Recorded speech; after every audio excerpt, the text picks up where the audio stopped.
your role in justice. And of course, point out to everyone listening to it that, I mean, I would take the view that justice is as good as a component part that we run it in Scotland. We've got a long hinterland in terms of our legal profession. We've got strongly established functional areas. How did you enjoy doing that? And what did you see the challenges of in that? And what do you see the challenges today? Tell us a bit about it. Well, I think justice is a fantastic portfolio, because it is an area where the vast majority of the powers are devolved, and we have a very distinct, proud justice system, which has retained its independence since throughout its time in existence. So we've got a very proud and strong justice system. I think when I went into justice, the thing I was keen to try and shift was the narrative away from this idea that, and it's still used to this day. I used the phrase, and it was a line that's now still carried by government, and that is, we need to get away from this idea of following justice on the basis of what's in the Daily Mail or what's in the Daily Express or the Daily Telegraph.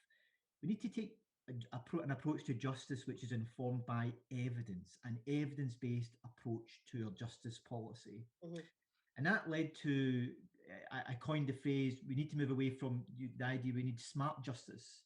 And the way in which you create smart justice is by having an evidence-based approach to how you go about making your decisions. And if you do that, then you will help to address what I think is a long-standing problem in our justice system in Scotland, and that is our justice system is still a driver of inequality in our society. If you now consider the fact that Scotland is no longer has the second highest prison population in Western Europe, it now has the highest prison population in Western Europe per capita. So you've got to think, well, what's distinctive about Scotland and our approach to justice that has resulted in us having such high levels of imprisonment? And the approach that I wanted to take was to move away from this idea that it's not about soft justice, it's about smart justice, and let's focus on what is the right thing to do. So one of the early actions I took was to cancel the new female prison at Greenock, you may remember, and to cancel that and to move towards a new model which was about small female custodial units in different parts of the country. And I started knocking down Compton Vale, because my view that one single national prison for females was the wrong thing to do, given all of the complex issues behind women who end up in the prison system. Many of them have got extremely damaged backgrounds with sexual, physical violence that they've experienced, domestic abuse, alcohol, drugs problems. We need a system that's about tackling the underlying causes that drive these problems, rather than just dealing with it from a punitive point of view. So I wanted to move that and change that. That resulted in me being viewed as I was a soft touch justice secretary. No, what I was trying to do was to take a much more pragmatic, evidence-based approach to our policy. So it was an area that I really enjoyed, because it allowed me to take forward some of the issues, and I'd served in the Justice Committee in Parliament for I think about 7 years. It allowed me to take forward some of the issues that I felt had not been addressed for an extended period of time in trying to tackle our prison population and to change the narrative around justice. But it was also a time which was going through quite a bit of traumatic change. I inherited the creation of Police Scotland. There were lots of tensions and problems there.